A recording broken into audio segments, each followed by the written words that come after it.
Halo semua, saya Rivaldo Alfadian Jurapa. Di video kali ini saya bersama teman-teman saya akan membahas materi mengenai teknologi marikultur. Di video ini dibuat untuk memenuhi tugas manajemen marikultur.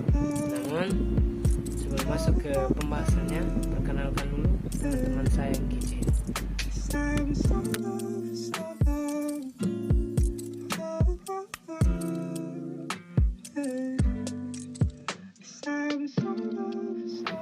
Oke, kita masuk pada pembahasan yang pertama, yaitu jenis-jenis teknologi marikultur. Di sini ada KJA, KJT, dan KJA offshore. Yang pertama, KJA atau keramba jaring apung adalah teknologi sistem budidaya yang tersusun dari keramba-keramba jaring yang dipasang pada rakit dan alat terapung di atas perairan. Kalau KJT itu adalah keramba jaring tancap, yaitu teknologi sistem budidaya dalam wadah berupa jaring yang diikatkan pada patok yang menancap ke dasar perairan.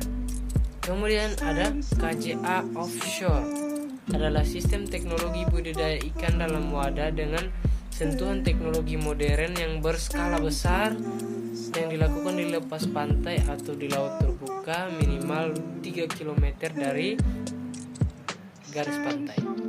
Yang berikut ada jenis-jenis ikan yang dibudidayakan pada teknologi marikultur.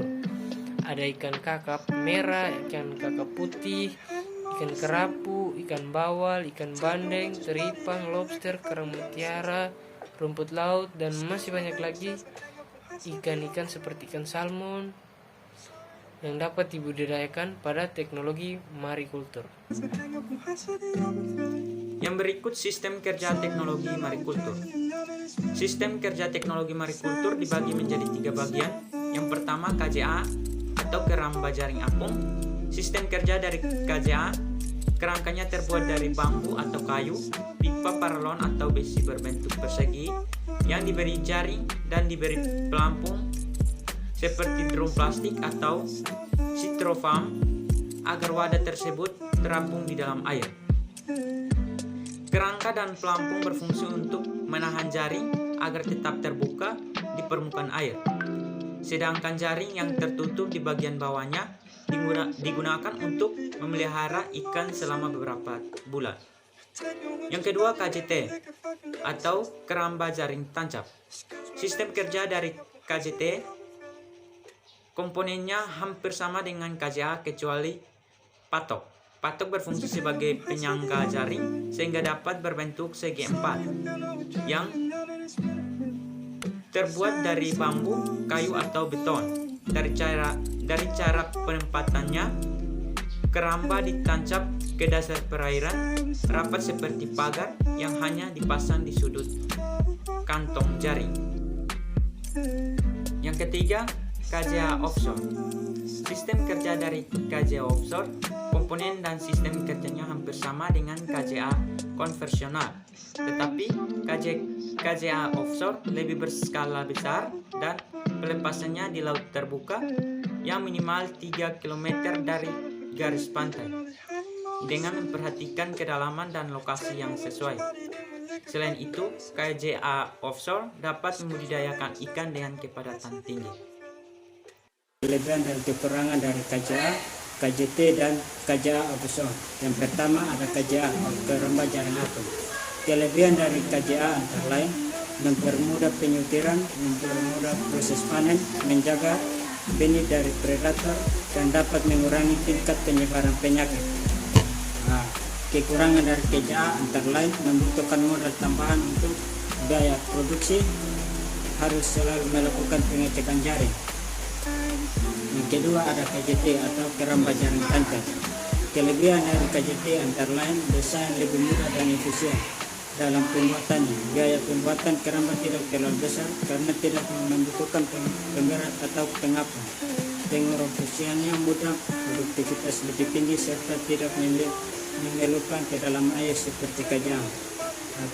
Kekurangan dari KJT antara lain sangat dipengaruhi oleh cuaca karena jika cuaca buruk harus angin yang memudah bambu dan kayu patah sehingga merusak jaring ikan. Hal tersebut tentu merugikan pembudidaya. Yang ketiga, KJA atau KJA offshore. Nah, kelebihan dari KJA offshore antara lain tahan terhadap gelombang, memiliki ketahanan lebih dari 10 tahun, efektif, mudah dalam pemasangan maupun pelepasan jaring, beragam konfigurasi dalam pengoperasian. Kekurangan dari KJA offshore antara lain kualitas sumber daya manusia yang belum memadai dan menguasai cara budidaya dengan sistem KJA offshore yang membutuhkan biaya terlalu mahal. Baik, selanjutnya prospek pengembangan di Indonesia. KJA Offshore merupakan program strategis KKP yang bertujuan untuk meningkatkan produksi ikan di laut Indonesia dengan metode budidaya utamanya ikan kakap putih. Program yang diadopsi dari teknologi budidaya di Norwegia ini diyakinkan dapat menggenjot produksi ikan laut terutama ikan kakap putih secara signifikan. Teknologi yang diadopsi ini berupa KJA berbentuk bulat berdiameter 25,5 meter dengan keliling lingkaran 80 meter yang berfungsi untuk memelihara ikan laut yang letaknya di lepas pantai atau laut terbuka. Nelayan sekitar juga akan diberdayakan juga melalui pemanfaatan ikan ruca hasil tangkapan nelayan sebagai pakan tambahan untuk KJA offshore. Jika nelayan bisa menghasilkan 20 kg ikan ruca per hari, maka dengan 50 orang nelayan dapat menghasilkan 1 ton ikan ruca per hari.